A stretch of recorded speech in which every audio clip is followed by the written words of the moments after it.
दोस्तों नमस्कार। दोस्तों मैं दीपक कुमार श्रीवास्तव आपका स्वागत करता हूं अपने इस यूट्यूब चैनल पे। दोस्तों, जीवन के 20 साल हवा की तरह उड़ गए। फिर शुरू हुई नौकरी की खोज। ये नहीं, वो नहीं, दूर नहीं, पास नहीं, ऐसा करते करते 2 3 4 नौकरियां छोड़ते एक तय हुई। थोड़ी स्थिरता की शुरुआत हुई। फिर हाथ आया तनख्वाह का पहला चेक। वह बैंक में जमा हुआ और शुरू हुआ अकाउंट में जमा होने वाले शून्यों का अंतहीन खेल। 2 3 वर्ष और निकल गए। बैंक में थोड़े और शून्य बढ़ गए। उम्र हो गई 25 और फिर विवाह हो गया। जीवन की राम कहानी शुरू हो गई। शुरू के 1 2 साल नर्म गुलाबी रसीले सपने गुजरे। हाथों में हाथ डालकर घूमना फिरना, रंग बिरंगे सपने। पर ये दिन जल्दी ही उड़ गए। और फिर बच्चे के आने की आहट हुई। वर्ष भर में पालना झूलने लगा। अब सारा ध्यान बच्चे पर केंद्रित हो गया। उठना बैठना, खाना पीना, लाड़ दुलार, समय कैसे फटाफट निकल गया पता ही नहीं चला। इसी बीच कब मेरा हाथ उसके हाथ से निकल गया। बातें करना, घूमना फिरना कब बंद हो गया, दोनों को ही पता न चला। बच्चा बड़ा होता गया। वो बच्चे में व्यस्त हो गई और मैं अपने काम में। घर और गाड़ी की किस्त, बच्चे की जिम्मेदारी, शिक्षा और भविष्य की सुविधा, और साथ में ही बैंक में सूद बढ़ाने की चिंता। उसने भी अपने आप काम में पूरी तरह झोंक दिया और मैंने भी। इतने में मैं 35 का हो गया। घर गाड़ी बैंक में सूद, परिवार सब है, पर भी कुछ कमी है। पर वो है क्या समझ में नहीं आया। उसका चिड़चिड़ापन बढ़ता गया। मैं और उदासीन होने लगा। इसी बीच दिन बीतते गए। समय गुजरता गया। बच्चा बड़ा होता गया। उसका खुद का संसार तैयार होता गया। कब 10वीं आई और चली गई पता ही न चला। तब तक दोनों ही 40 और 42 के हो गए। बैंकों में शून्य बढ़ता ही गया। एक नितांत एकांत क्षण में मुझे वो गुजरे दिन याद आए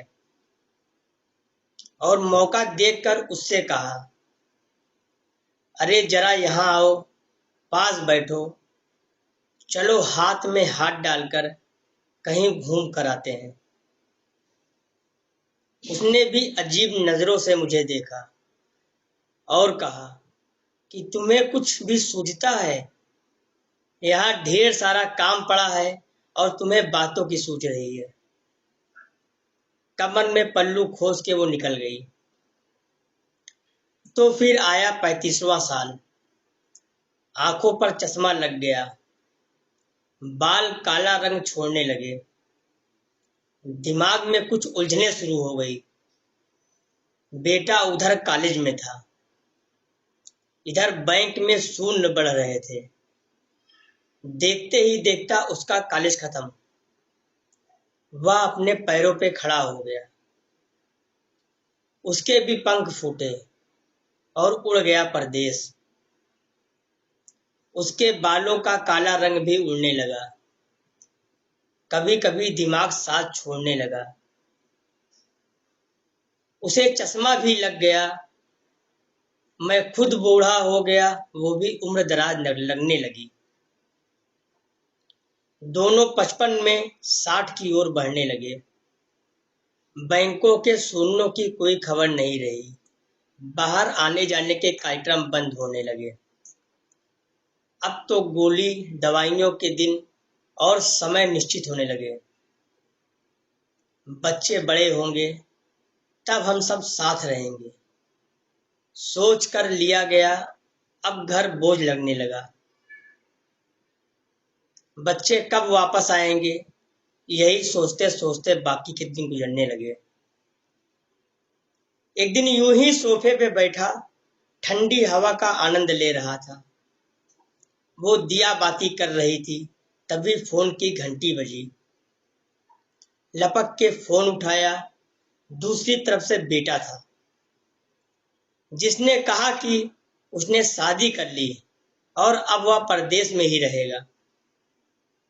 उसने ये भी कहा कि पिताजी, आपके बैंक के शून्यों को किसी वृद्धाश्रम में दे देना और वहीं भी आप रह लेना।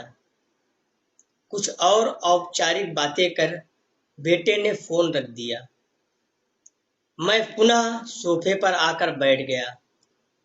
उसकी भी दिया बाती खत्म होने को आई थी। मैंने उसे आवाज दी, चलो आज फिर हाथों में हाथ लेकर बातें करते हैं। वो तुरंत बोली, अभी आई।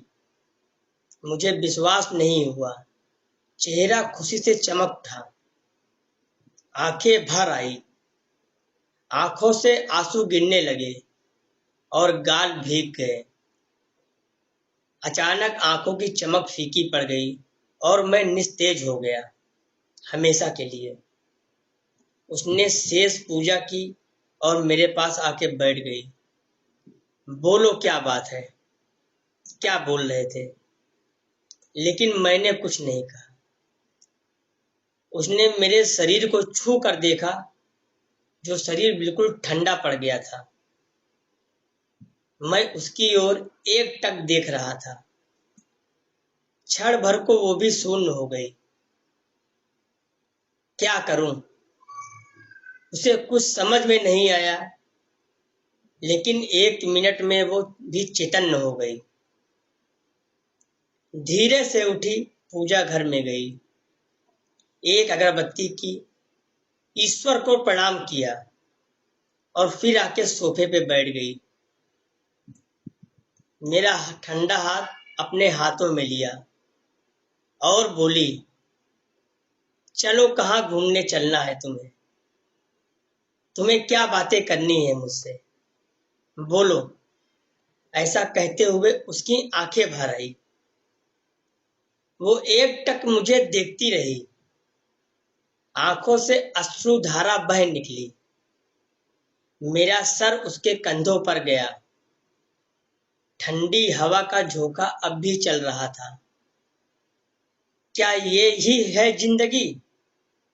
नहीं दोस्तों, जीवन अपना है तो जीने के तरीके भी अपने रखो। शुरुआत आज से करो, क्योंकि कल कभी नहीं आएगा।